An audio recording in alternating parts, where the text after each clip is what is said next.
What's up, guys? Lance, the Obscure Movie Guy, coming to you once again with another fun-filled, fact-filled video that you probably won't care about, but we're going to do it anyways, trying to change the world one post at a time. Now, if you follow me, which you should, I told you a couple weeks ago that I did a movie review for Beneath Us All on the request of Joseph Williamson from the Williamson Management Company.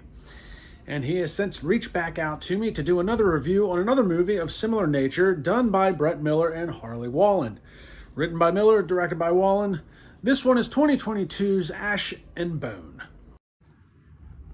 Ash and Bone is a 2022 horror film written by Brett Miller, directed by Harley Wallen. It stars Harley Wallen, Katie Wallen, and Angelina Danielle Kama. Cassie is a rebelling teen, and with a new stepmom, it escalates, and her father Lucas decides to take her and his new wife Sarah out of the city for some bonding and quality time together. What they find instead is the McKinleys, an urban legend more true and terrifying than their own worst nightmare. So once again, much like Beneath Us All, we have Brett Miller, who's written a semi-drama mixed in with a horror story. However, I will say that this time, this one came across a lot more cohesive than Beneath Us All. Ash and Bone, I would say, probably rated it about the same. Now, if you watched me a couple weeks ago, I said Beneath Us All was roughly a 6.5 out of 10.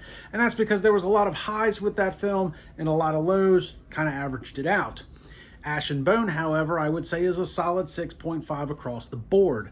It plateaus, it's very cohesive. The storyline, even given its complex social issues with the daughter and the stepmother, with the father and the horror side, it all meshed together a lot better in this film than it did in Beneath Us All. So I commend Brett Miller for doing that, because he is trying to do something a little bit different, it seems like, with some of his writing, trying to inject these complex social issues into these films and still have it be a horror type film. And again, this one, way more cohesive, went well together with the storyline. The storyline, even though it's not necessarily something that we haven't seen before, because you can see the comparisons with like The Hills Have Eyes, Texas Chainsaw Massacre, House of a Thousand Corpses, you know, the McKinleys are a cannibalistic family that kidnap, you know, not necessarily locals, but runaways, castaways, whatever the case may be in the town, people passing through, and preys on them. So the storyline in that regard isn't anything that we haven't seen before. And obviously a storyline with a stepdaughter not getting along with the stepmother isn't necessarily anything new either, but written fairly well in this regard. So commend to Brett Miller on that. Directed by Harley Wallen. Again, he's in the movie with his wife, Katie Wallen, so their on-screen chemistry isn't that hard to see. They're married, they get along. Again, the standout for me, Angelina Danielle Kama, who did an amazing job in this film as the destructive teen, the rebellious teen. She goes from smoking cigarettes to fake IDs to stealing cop cars, and then again to becoming the final girl in the film.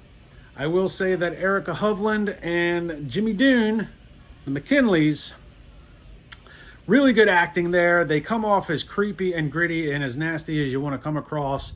I did not like their characters, and that's the point. You're not supposed to. I did like their acting, especially Erica Hovland. She's a, very good actress, very lovely looking lady in most regards. The makeup they did on her, they did a really good job, because she doesn't look like anything that she usually does in most of her films. Jimmy Doon, that's a creepy bastard right there. He did a really good job coming across as this just nasty sumbitch you don't want to cross in a back alley. So commending to the acting in this one. Again, the acting much better in this movie than in Beneath Us All.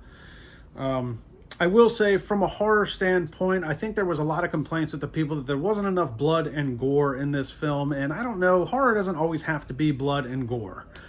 The irony is that one of the greatest horror films of all time was Halloween with Michael Myers. And if you watch that movie, the very first one that came out, there's only one little thing of blood in that whole film, and it's when the chick gets cut in her arm. That's it. You don't need blood and gore for it to be horror. And I think that conveys pretty well in this film. The McKinleys come across creepy enough as it is that I don't want to have to deal with them.